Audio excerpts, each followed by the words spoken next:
கூடலூர் அருகே உரிமமின்றி செயல்பட்டு வந்த மனநலம் குன்றியவர்களுக்கான காப்பகத்தில் உயிரிழந்த 20க்கும் மேற்பட்டோர் அதிகாரிகளுக்கு தெரியாமல் புதைக்கப்பட்ட சம்பவம் அதிர்ச்சியை ஏற்படுத்தியுள்ளது.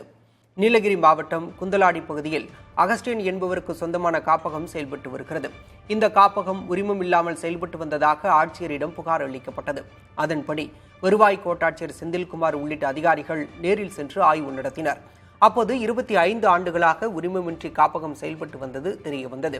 உரிய அடிப்படை வசதிகள் இல்லாததுடன் அங்கு பராமரிக்கப்படுபவர்கள் குறித்து எந்த விவரங்களும் இல்லாததை கண்டு அதிகாரிகள் அதிர்ச்சி அடைந்தனர். விசாரணையில் மனநலம் பாதிக்கப்பட்டு சாலையில் சுற்றித் திரிபவர்கள் கேரளாவில் இருந்தும் பலரை அழைத்து வந்து காப்பகத்தில் தங்க வைத்தது தெரியவந்துள்ளது. மேலும் இங்கு தங்கியிருந்த 20க்கும் மேற்பட்டோர் உயிரிழந்த நிலையில் அதிகாரிகளுக்கு தகவல் தெரிவிக்காமல் காப்பகத்திற்கு சொந்தமான நிலத்திலேயே அவர்களை புதைத்ததும் வெளிச்சத்திற்கு வந்துள்ளது.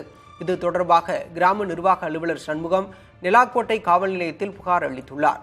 காப்பகத்திற்கு சீல் வைத்த அதிகாரிகள் மனநலம் பாதிக்கப்பட்ட 2 சிறுவர்கள் உட்பட 13 பேரை மீட்டனர்.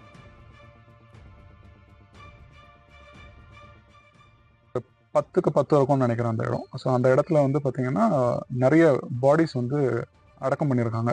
இது இங்கே இருக்கிற நம்ம இந்த பார்த்துக்கிற இந்த சர்வன்ஸ்லாம் சொல்லும்போது நமக்கு தெரியுது. நம்மளும் அந்த ஸ்பாட்டுக்கு போய் பார்த்தோம். இது சம்மந்தமான கம்ப்ளைண்ட் வந்து நம்ம போலீஸ்க்கு ரிட்டனில் கொடுத்துருக்கோம். இவங்களெல்லாம் நம்ம இப்போ ஒப்படைச்சிட்டு அதுக்கப்புறம் இந்த போலீஸ் இந்த எஃப்ஐஆர் போட்டப்போ இது சம்பந்தமான டீட்டெயில்டு என்கொயரி வந்து போலீஸ் பண்ணுவாங்க.